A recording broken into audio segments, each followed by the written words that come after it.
दोस्तों, दुनिया के सभी देशों के पास अपनी कमांडो फोर्स होती है। भारत के पास भी स्पेशल फोर्सेस हैं जिन्हें कमांडो कहते हैं। इनका मेन काम होता है आतंकी हमला रोकना, हॉस्टेज सिचुएशन से लोगों को बचाना, सीक्रेट ऑपरेशन करना, सर्जिकल स्ट्राइक आदि। युद्ध में ये दुश्मन को धूल चटा देते हैं। ज़मीन हो या पानी या हो वायु, ये कहीं भी किसी भी तरह के युद्ध के मिशन को पूरा करने में सक्षम होते हैं।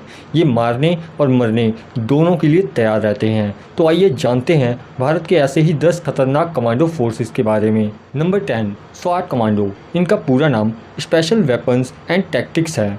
इनका गठन 1965 की भारत पाकिस्तान जंग के बीच हुआ था। कहा जाता है कि उनकी और एनएसजी कमांडो की ट्रेनिंग में कोई अंतर नहीं होता। इस कमांडो ग्रुप में सभी जवान 28 की उम्र से कम के होते हैं। इन्हें हर चुनौती से निपटने के लिए तैयार किया जाता है। ये आमतौर पर अर्बन वॉरफेयर के लिए ट्रेंड होते हैं। ये घात लगाकर हमला करने में माहिर होते हैं। Number 9, CISF commando. इनका गठन 10 मार्च 1969 में हुआ था। CISF का पूरा नाम सेंट्रल इंडस्ट्रियल सिक्योरिटी फोर्स होता है।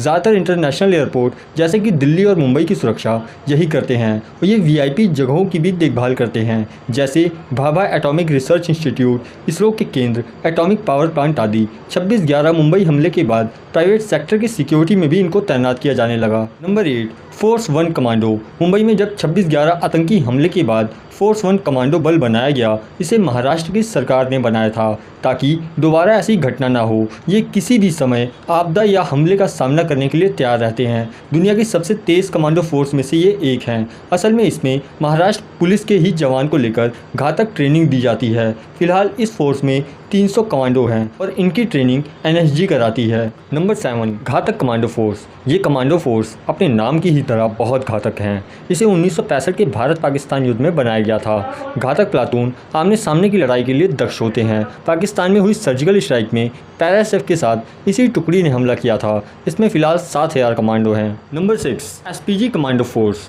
SPG कमांडो फोर्स बनाने की वजह थी कि साल 1984 में प्रधानमंत्री इंदिरा गांधी की हत्या। 1985 में SPG फोर्स बनाई गई। इस फोर्स में कुल 3000 सक्रिय जवान हैं जिनका मुख्य काम होता है प्रधानमंत्री की सुरक्षा। इस समय प्रधानमंत्री नरेंद्र मोदी इकलौते हैं जिनका प्रोटेक्शन SPG के हाथ में है। ये अक्सर सूट बूट में दिखते हैं। सूट के अंदर कई तरह के हथियार छुपे होते हैं। हाथ में क्लोज कॉम्बैट के लिए असॉल्ट राइफल होती है। अगर कोई भी दुश्मन प्रधानमंत्री के पास आया तो सेकंड्स में उसकी मौत तय है। इनके पास करीब 1 दर्जन हथियार होते हैं। Number 5, Garud commando force. ये भारतीय वायुसेना की घातक कमांडो फोर्स है। इस फोर्स को फरवरी 2004 में बनाया गया था। इनका मुख्य काम air assault, air traffic control, close protection, search and rescue, आतंकरोधी अभियान, डायरेक्ट एक्शन, एयरफील्ड की सुरक्षा आदि होती है। इनकी ट्रेनिंग 72 हफ्तों की होती है, जो सभी कमांडो से सबसे ज़्यादा लंबी होती है। गरुड़ कमांडो रात में हवा और पानी में मार करने के लिए एक्सपर्ट होते हैं। हवाई हमले के लिए इन्हें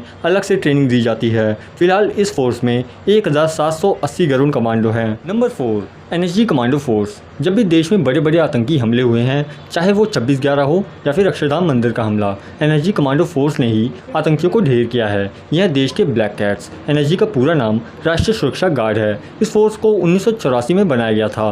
फिलहाल इसमें 10,000 सक्रिय कमांडो हैं जिन्हें अलग अलग कामों के लिए अलग अलग टीमों में बांटा गया है। ये आतंकरोधी अभियानों में पूरी तरह से प्रशिक्षित होते हैं। इसमें देश के किसी भी सैन्य, अर्धसैनिक बल या पुलिस के जवान शामिल हो सकते हैं। इनकी ट्रेनिंग 14 महीने की होती है। ये गृह मंत्रालय के तहत काम करते हैं। ये VIP सिक्योरिटी, हाईजैकिंग रोकने, बम का पता लगाने जैसे काम करते हैं। Number 3, cobra commando. ये कमांडो टीम 2008 में बनाई गई थी। कोबरा कमांडो फोर्स का पूरा नाम commando battalion for resolute action है। इनकी 3 महीने की ट्रेनिंग होती है। फिलहाल इस फोर्स में 10,000 कमांडो हैं। आमतौर पर इन्हें गोरिल्ला ट्रेनिंग और नक्सल वॉरफेयर के लिए ट्रेन किया जाता है। इन्हें दुनिया की बेस्ट पैरामिलिट्री फोर्स में गिना जाता है। ये दुश्मनों पर लगातार हमला करने में एक्सपर्ट होते हैं। राष्ट्रपति भवन और संसद भवन समेत कई महत्वपूर्ण इमारतों की सुरक्षा का काम इन्हीं का होता है। Number 2, Marcos commando. इन्हें भारत का नेवी सील्स कहा जाता है। इन्हें भारतीय नौसेना के लिए तैयार किया जाता है, लेकिन ये ज़मीन और आसमान में भी कहीं भी दुश्मन से लोहा लेने के लिए तैयार होते हैं और ट्रेंड होते हैं। इनकी ट्रेनिंग अमेरिकी नेवी सील्स की तरह ही होती है। मार्कोस फोर्स में फ़िलहाल 1200 कमांडो हैं। ये फोर्स 1987 में बनाई गई थी। इन्हें दुनिया के सभी आधुनिक हथियार चलाने के लिए ट्रेन किया जाता है। इनके पास बेहतरीन स्नाइपर्स होते हैं जो दूर से ही दुश्मन के माथों के बीचों बीच गोली मार सकते हैं। ये कई तरह के असॉल्ट राइफल चलाने में माहिर होते हैं। नंबर 1, पैरा एसएफ के जवानों ने डोगरा रेजिमेंट की घातक टुकड़ी के साथ मिलकर पाकिस्तान में सर्जिकल स्ट्राइक की थी। इन्हें पैराशूट कमांडो भी कहते हैं। इस कमांडो फोर्स को 1965 में भारत पाकिस्तान युद्ध के समय बनाया गया था। इनकी ट्रेनिंग 9 महीने की होती है, जिसमें 65 किलोग्राम वजन के साथ कई किलोमीटर की दौड़ भी शामिल होती है। खतरनाक और जानलेवा ट्रेनिंग के बाद तो कैडेट्स पास होते हैं, उसे मारून टोपी मिलती है। ये टोपी ही बताती है कि ये जवान पैरा एसएफ है। इनके यूनिफॉर्म में कैमोफ्लेज की सुविधा होती है, यानी अलग अलग स्थानों के हिसाब से छिपने में मदद करता है। ये 30 से 35 हज़ार की ऊंचाई से छलांग लगाने की भी प्रैक्टिस करते हैं। देश में पैरा एसएफ की कुल 9 बटालियन है। दोस्तों, वीडियो देखने के लिए शुक्रिया। अगर आपको वीडियो पसंद आई हो तो वीडियो को लाइक ज़रूर करें।